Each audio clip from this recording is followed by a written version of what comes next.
I don't know where it came from or what it even was. All I can remember is hearing the occasional metallic screech. I remember one of my platoon mates thought it was a door or something. A daft idea, seeing that the place we were stationed was damn near wiped off the map, barely even had buildings. But Lord, I wish he was right. Before we knew it, all we could hear is a rhythmic cacophony of clanking towards us. We first assumed it was enemy soldiers, but it dawned on us that these noises were far too loud for that, and we'd soon know why. Within the blink of an eye, a blinding light streaked across the ruins, followed by a bang that I've only heard from the fireworks back home. Little did I know that thing just killed half my platoon with that move.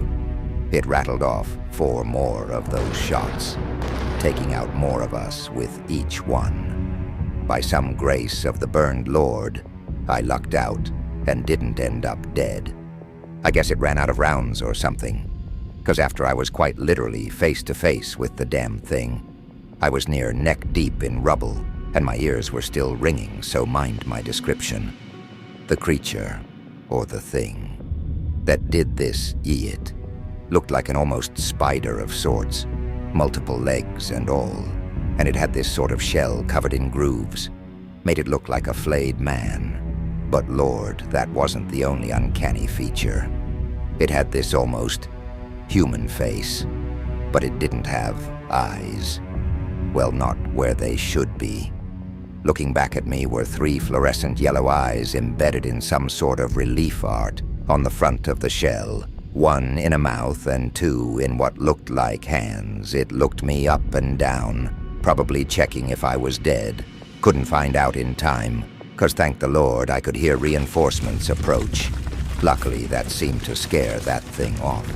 But before it retreated, I could swear I heard a voice rattle from the thing. My ears were still ringing, but I know what I heard.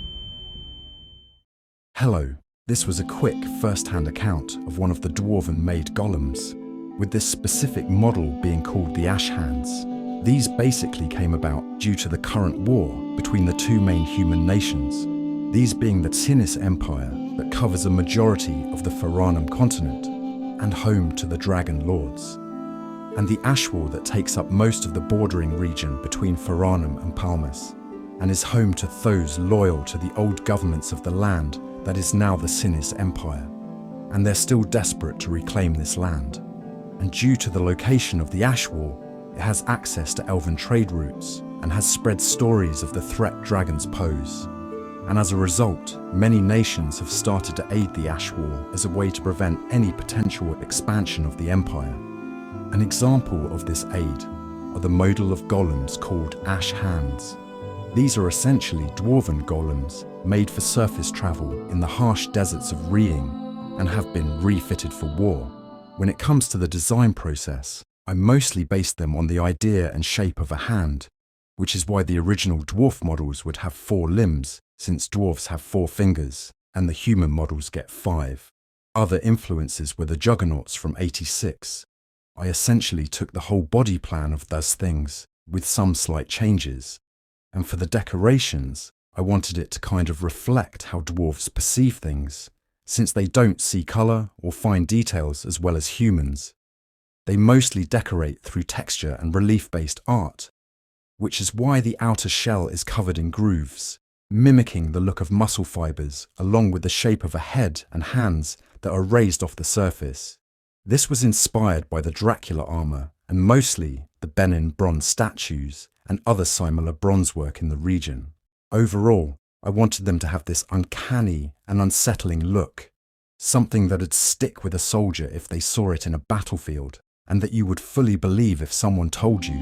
For that, I did take some influences from the glowing red eyes on the T-90 tank and the general vibe of the Gundam suites, especially their renditions in shows taking place around the introduction of the Gundam suits, like the Requiem for a Vengeance, where people have no clue what they're dealing with, almost like a cryptid of sorts. Anyway, that's all I have for now.